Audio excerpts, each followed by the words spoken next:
Good, happy Tuesday. Is Tuesday, November 12th, 2024.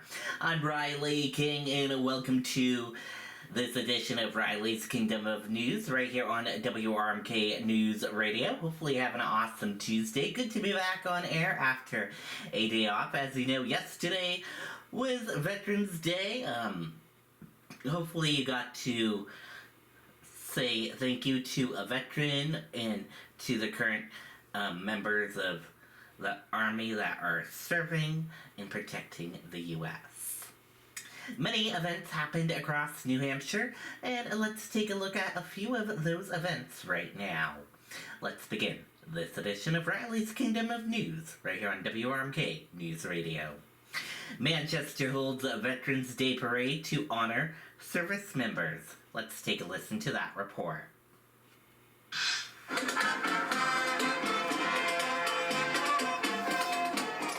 crowd lining the main road through Manchester today to honor America's veterans. That parade made its way down Elm Street to Veterans Park, with every military branch and every generation there to show their gratitude for the sacrifice and dedication of service members.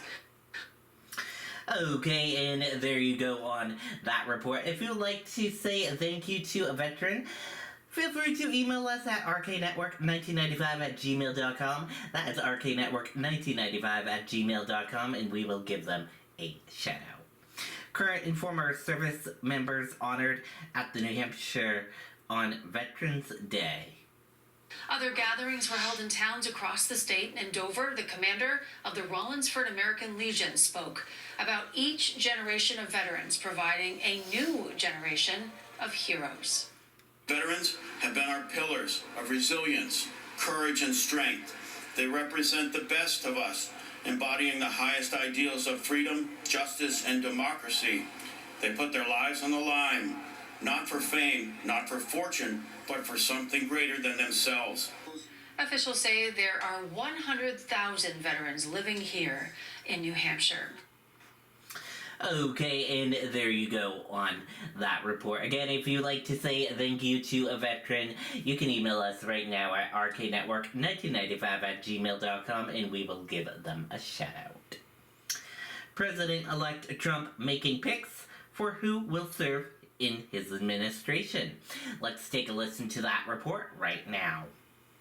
At the same time, President-elect Donald Trump is now in the process of putting together his next administration, including cabinet members, other key positions.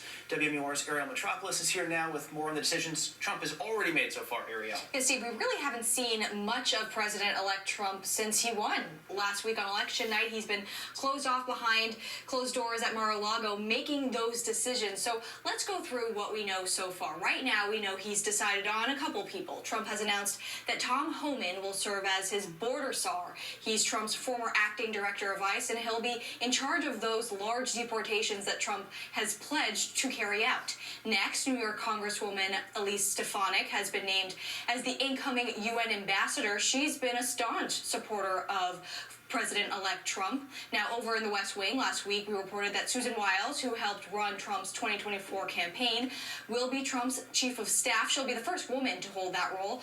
We're also expecting that Trump will name Stephen Miller to be White House Deputy Chief of Staff for Policy. He's been Trump's top immigration advisor. And just in the last hour or so, we learned that Lee Zeldin will lead the EPA. Political pundits say this will be much different than 2016.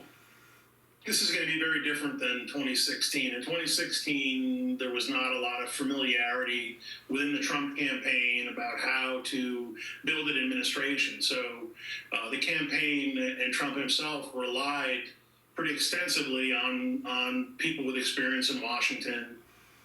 And Steve, the big question mark here right now is really what role, if any, does Elon Musk have? Of course, we've seen him quite a bit with President-elect Trump in the last few weeks. Yeah, there's even reporting Trump put him on the phone call with Ukraine's President Volodymyr Zelensky last week. So really interesting to watch that. All right, Ariel, thank you, Jen.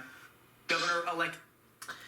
Okay, and there you go on that report. Very interesting. What are your thoughts on this, everyone? Let us know. Email us right now at rknetwork1995@gmail.com. We want your opinions and thoughts right now.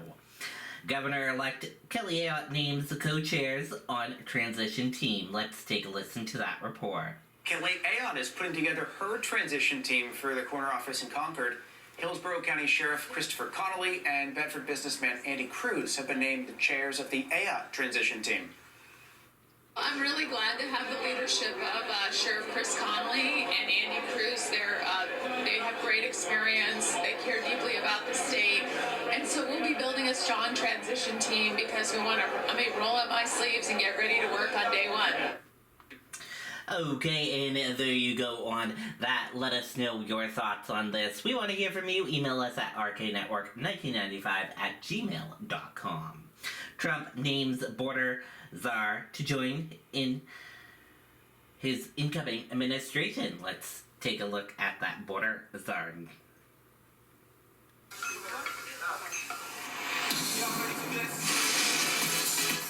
Santa Claus is bringing the play back.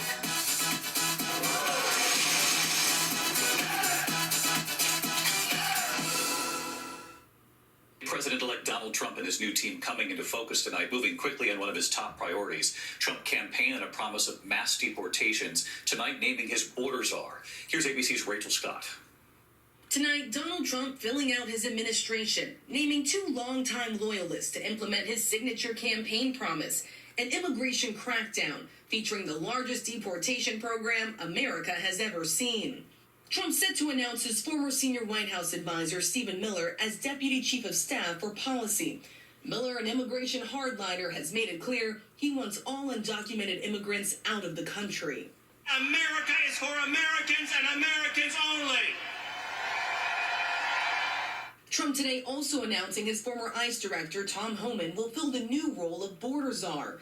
The president-elect saying Homan will be in charge of all deportation of illegal aliens back to their country of origin. Trump has not said how the mass deportation would happen or how much it would cost. But Homan this morning saying criminals would be the first to go. President Trump's been clear. Public safety threats and national security threats will be the priority because they have to be. They pose the most danger to this country. So we're going to prioritize those groups. During his time leading ICE during the first Trump administration, thousands of migrants were separated from their children. On 60 Minutes, he was recently asked if that would happen again. Is there a way to carry out mass deportation without separating families? Of course there is. Families can be deported together. Both Miller and Homan are deeply loyal to Donald Trump, a critical factor as the president-elect builds out his White House team. And late tonight, word he is expected to choose another close ally to serve as Secretary of State, Florida Senator Marco Rubio.